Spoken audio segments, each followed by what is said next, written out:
ನಾನು ಒಬ್ಬ ರೈತನ ಮಗನಾಗಿ ಒಂದನೇ ಉದಾಹರಣೆಗೆ ತಕೊಂಡ್ರೆ 20 ಲಕ್ಷ ಕೋಟಿಯನ್ನು ವ್ಯವಸಾಯಕ್ಕೆ ನಾವು ಬಳಕೆ ಮಾಡಿದ್ದೀವಿ ಮತ್ತು 3.5 ಕೋಟಿ ಜನ ಕೃಷಿ ಚಟುವಟಿಕೆಯಲ್ಲಿ ಭಾಗವಹಿಸಿದ್ರಿಂದ ನಮ್ಮ ಇನ್ವೆಸ್ಟ್ಮೆಂಟು ಸುಮಾರು 10 ಲಕ್ಷ ಕೋಟಿಗಿಂತ ಅಧಿಕ.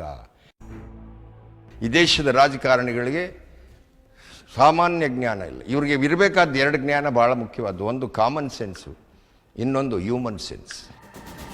ಈ 2 ಸೆನ್ಸ್ ಇಲ್ಲದೆ ಇರೋದ್ರಿಂದ ನಮ್ಮ ದೇಶದ ಕೃಷಿನೂ ಕುಸಿತಾ ಇದೆ, ಆಡಳಿತನೂ ಕುಸಿತಾ ಇದೆ. ಈ ಬರ್ಸ್ಟ್ ಆಗಿರೋ ಟ್ಯೂಬ್ಗೆ ಎಷ್ಟು ಬುಲ್ಲ ಹೊಡೆದ್ರು ಬದಲಾವಣೆ ಆಗ್ತಾ ಇಲ್ಲ. ಉದಾಹರಣೆಗೆ ನಿಮ್ಗೆ ಹೇಳ್ತೀನಿ, 1 kg ತಲೆ ಕೂದಲು 5,400 ರೂಪಾಯಿ, 1 ಟನ್ ಕಬ್ಬು 1,800 ರೂಪಾಯಿ. ನನಗನ್ನಿಸ್ತದೆ ಈ ದೇಶದಲ್ಲಿ ಕೂದಲಿಗಿಂತ ಕಬ್ಬಿನ ರೇಟ್ ಕಡಿಮೆ ಆಯ್ತದೆ ಅಂದರೆ ನಾವು ಸರ್ಕಾರಕ್ಕೆ ಹೇಳ್ಬೇಕಾಯ್ತದೆ, ಕೂದಲು ಗಿಡ ಇದ್ರೆ ಕೊಡಪ್ಪ, ಕಬ್ಬು ನಿಲ್ಲಿಸ್ಬಿಡ್ತೀವಿ, ಕೂದಲು ಗಿಡ ಹಾಕಬೇಕು ಅಂತಕ್ಕಂಥ ತೀರ್ಮಾನಕ್ಕೆ ಬಂದಿದೆ. ರೈತರಿಗೆ ಅಂತ ಒಂದು ಮಾರ್ಕೆಟ್ ಇಲ್ಲ. ಆಮೇಲೆ ಯಾವುದೇ ಯೂನಿವರ್ಸಿಟಿಗಳಿಗೂ ಈ ಕೃಷಿ ಸುದ್ದಿನೇ ಇಲ್ಲ.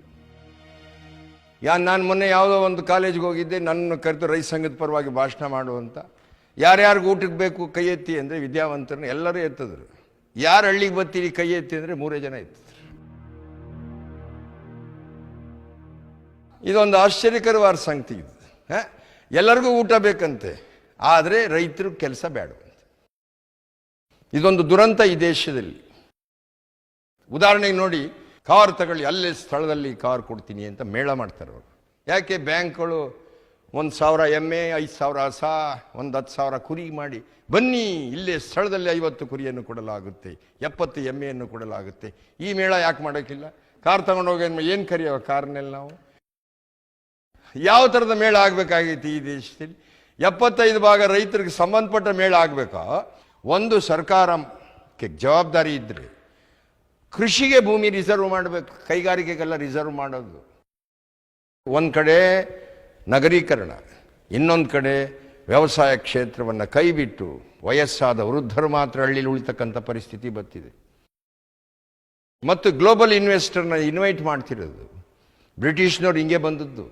ಬ್ರಿಟಿಷ್ನವ್ರು ಬಂದದ್ದು ಉದ್ದೇಶ ಏನು? ನಿಮ್ಮ ದೇಶ ಉದ್ಧಾರ ಮಾಡ್ತೀವಿ, ರಾಜ್ಯ ಉದ್ಧಾರ ಮಾಡ್ತೀವಿ ಅಂತ ಹೇಳಲಿಕ್ಕೆಲ್ಲ ಬಂದದ್ದು. ಅವರು ತಮ್ಮ ವ್ಯಾಪಾರವನ್ನು ಮಾಡಿ ಈ ರಾಷ್ಟ್ರದ ಸಂಪತ್ತನ್ನು ಹೊತ್ಕೊಂಡು ಹೋಗ್ತಕ್ಕಂಥ ಉದ್ದೇಶಕ್ಕೋಸ್ಕರ ಬ್ರಿಟಿಷ್ನವ್ರು ಬಂದರು. ಸೇಮ್ ಅವರು ಆಗ ಬಂದಂಥ ಪದ್ಧತಿ ಬೇರೆ, ಈಗ ಬಂದಿರೋಂಥ ಪದ್ಧತಿ ಬೇರೆ. ಆಗ ಹಡಗಿನಿಂದ ಬರಬೇಕಾಗಿತ್ತು, ಈಗ ಅದಕ್ಕಿಂತ 10 ಪಟ್ಟು ಜಲ್ದಿ ಬರ್ಬೋದು.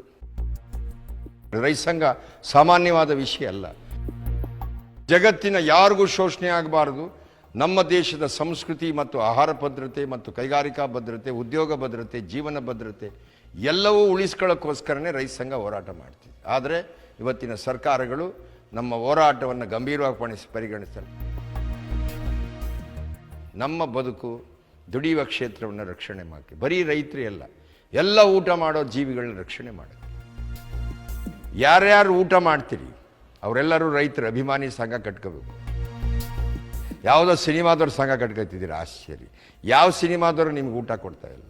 ನೀವು ನಿಜವಾಗ್ಲೂ ಸಂಘ ಕಟ್ಟಬೇಕು ಅಂತ ಆಸೆ ಇದ್ದರೆ ರೈತರ ಅಭಿಮಾನಿ ಸಂಘವನ್ನು ಯಾರ್ಯಾರು ಊಟ ಮಾಡ್ತೀರಿ ನೀವು ಕಟ್ಕೊಂಡ್ರೆ ನೀವು ಉಳಿತೀರಿ, ರೈತರು ಉಳಿತಾರೆ.